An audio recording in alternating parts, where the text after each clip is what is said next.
Shalom saudaraku yang disayang oleh Tuhan.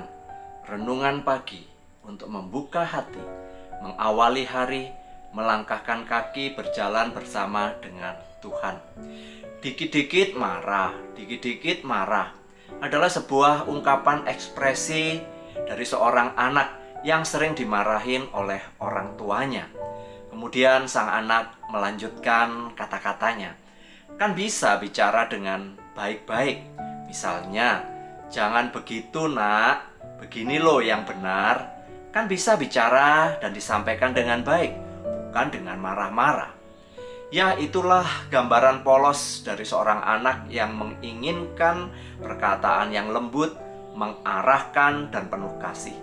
Namun mungkin kita sebagai orang tua akan mengatakan, diomongin baik-baik masih saja membandel, jadi perlu dimarahin.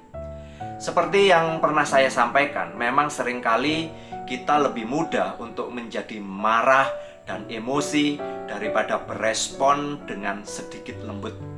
Dengan menjadi marah dan nada yang tinggi nampaknya akan sedikit memuaskan ego dan emosi kita dalam melampiaskan kejengkelan atau kemarahan yang ada di dalam diri kita.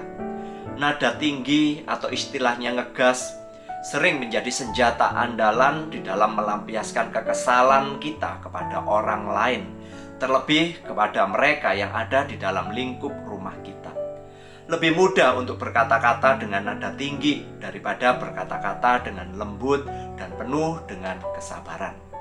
Harus kita akui di dalam keseharian hidup yang kita jalani, kita sering menjumpai hal-hal yang memang benar-benar menjengkelkan, yang benar-benar menguji kesabaran kita. Saat kita melepaskan emosi kita, seringkali kita kurang bisa mengontrol apa yang keluar dari mulut kita. Kita bisa menjadi marah dan kemudian kemarahan itu semakin melebar kemana-mana, sehingga dampaknya membuat orang lain menjadi korban akan kemarahan kita. Sebenarnya kita sadar dan tahu bahwa kita harus mengendalikan diri. Kita tahu bahwa kita harus bersabar.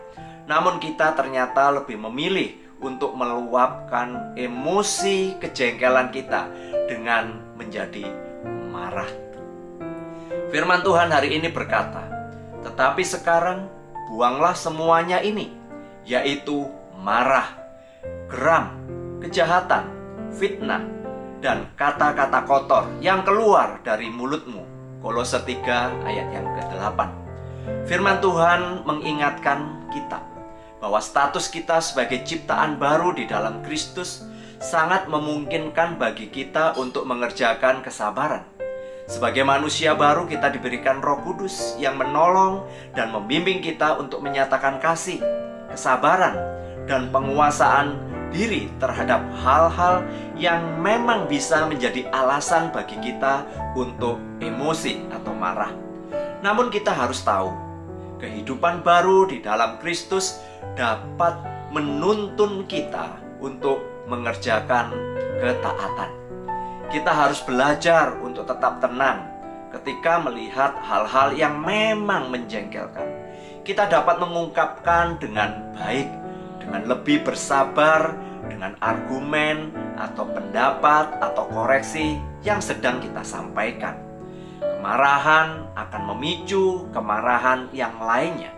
Kata-kata kasar akan memicu orang lain untuk juga berkata-kata kasar.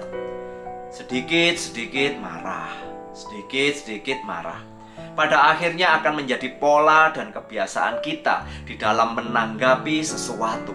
Bahkan kita bisa menjadi orang yang cenderung responsif secara negatif di dalam menanggapi apa yang ada di depan kita.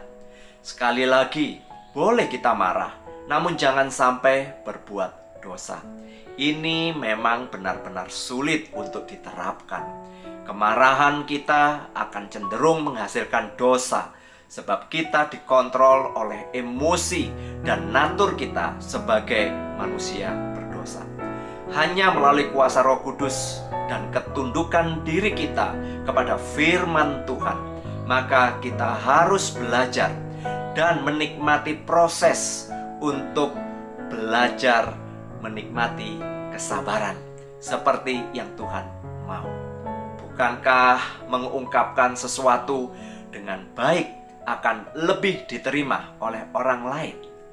Mari kita mengambil waktu berdoa.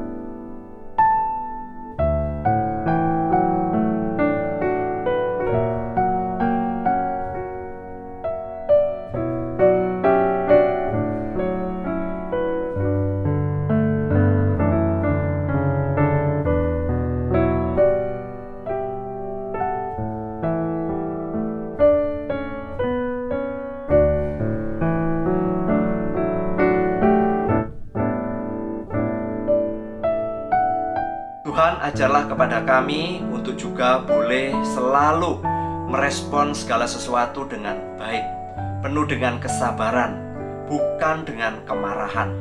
Biarlah firman-Mu selalu mengingatkan kami bahwa kami sebagai ciptaan baru di dalam Engkau, memungkinkan kami untuk kami boleh menjadi saksi-Mu, menjadi berkat bagi orang lain melalui kata-kata yang kami ucapkan. Tuhan, bantu kami supaya kami tidak sedikit-sedikit menjadi marah, tetapi ya Tuhan penuh dengan kesabaran dan kemurahan. Ini doa kami di dalam nama Tuhan Yesus. Kami sudah berdoa. Sekalipun kita sedang emosi, namun pikirkan dulu kata-kata yang akan kita ucapkan.